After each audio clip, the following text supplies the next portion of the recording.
test ng life, that's the perfect opportunity for you to practice faith. Like whenever you're tested, hindi pa binibigay yung pinagdadasal mo, na meron ng loko sa'yo, nagbetray, na nasasaktan ka sa nangyayari, or parang ang tagal-tagal mo naghihintay.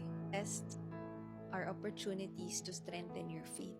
Because by that, then the more that you seek Him, you pray, you ask for guidance and strength. Imagine if lahat na lang maganda nangyayari sa buhay mo, lahat binibigay, wala kang problem, walang challenges, depend on Him. But right now, if you are tested, then I am excited for you because hindi lang yung faith mo yung nasi-strengthen, but you actually growing, you becoming more strong, wise, patient, understanding, at lahat ng character na bibuild sa'yo.